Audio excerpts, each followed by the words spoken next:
বাংলাদেশে আওয়ামী লীগ নাই এখন নিজে নিজে দেখেন। আমার ধারণা যে এই জাতীয় নাগরিক কমিটি বৈষম্য বিরোধী ছাত্র আন্দোলন হয়ে তারা যদি না হতো তাহলে এতদিনে বিএনপি এবং জামাতের যে একটা টক্কর লেগেছিল, এই টক্করটা খুব বেশি লাগতো। দুইটা 5 টন বা দুইটা 10 টন ট্রাক মুখোমুখি লাগলে যে এরকম লাগে না, এরকম লাগতো।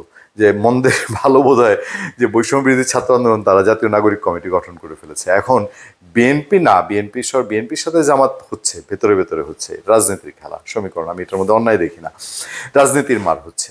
এবং এটা বাংলাদেশে যে বিএনপি জামাত ইসলামী মারামারিতে জড়িয়ে যায়নি, বরঞ্চ তারা ভেতর ভেতর খেলছে, এটাকে আমি পজিটিভলি দেখি। রাজনীতি এরকমই হওয়া উচিত। কিন্তু এই জাতীয় নাগরিক কমিটি আর বিএনপির ছাত্র সংগঠন ছাত্র দল লেগে গেছে।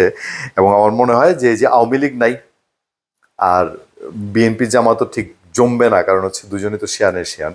আর বৈষম্য বিরোধী ছাত্র আন্দোলন আর ছাত্র দল এই দুইটায় লেগে যাওয়াটা আমার কাছে একটু ইন্টারেস্টিংই মনে হয়েছে। যে বোধহয় খালি ফিল্ডে আর কতক্ষণ ভালো লাগে, তাই না? এখন আর কেউ যদি নাও থাকতো তাহলে তো ছাত্রদল করতো, ছাত্রদল যুবদল করতো, যুবদল করতো, তারা নিজেদের মধ্যে ইন্টারনাল গ্রুপিং করতো। হ্যাঁ, এখন একটা কাজ পেয়েছে উভয় পক্ষই। নতুন দলে ছাত্রলীগের পুনর্বাসন হচ্ছে। সংবাদ সম্মেলনে ছাত্রদল কি বলছে?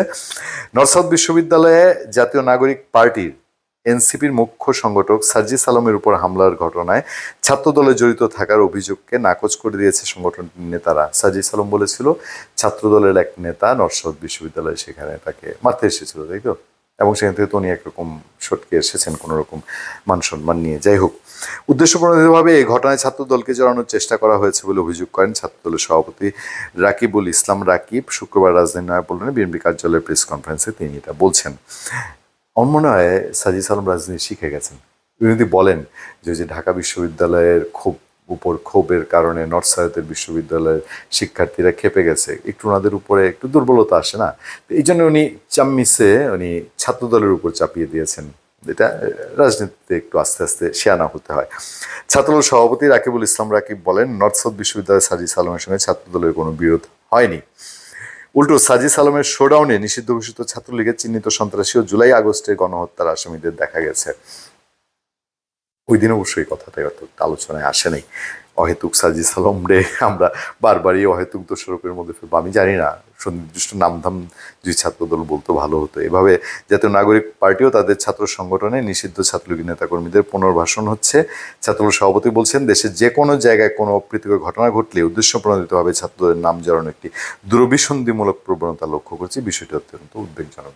ছাত্রদল করতে কম করছে না সারা দেশে, আবার যা করছে জাতীয় নাগরিক কমিটি, ইসলামী ছাত্র শিবির সুযোগ পাইলে ওটার মোটামুটি রংচং লাগায় আরো বেধুমভাবে বেশি বলছে, এটাও ঠিক। ছাত্রদল নয়, নর্থ সাউথ বিশ্ববিদ্যালয়ের সাধারণ শিক্ষার্থীদের সঙ্গে সার্জিস আলমের অনাকাঙ্ক্ষিত ঘটনা ঘটেছে, এটা ছাত্রদল দাবি করছে। আপনারা জানেন, আমরাও জানি, ঢাকা বিশ্ববিদ্যালয় কেন্দ্রিক জাতীয় নাগরিক কমিটি এবং নতুন ছাত্র সংগঠন হওয়ার পরে সেখানে বেসরকারি বিশ্ববিদ্যালয়ের ছাত্রছাত্রীরা যারা আপনার জুলাই ঘটনায় তারা সাংঘাতিক রকম ভূমিকা রেখেছিল, তারা কিছুটা অপমানিত এবং বঞ্চিত হয়েছে। ফলে জাতীয় নাগরিক কমিটির উপরে তাদের একটা খেদ আছে এবং সার্জিস আলমের সেদিনের রাতের ঘটনার পেছনে তাদেরই মূল হাত আছে। এটা মোটামুটি ওপেন সিক্রেট। ধন্যবাদ সবাইকে, ভালো থাকবেন, সুস্থ থাকবেন। তো সেখানে আতিক রহমান পূর্ণিয়া।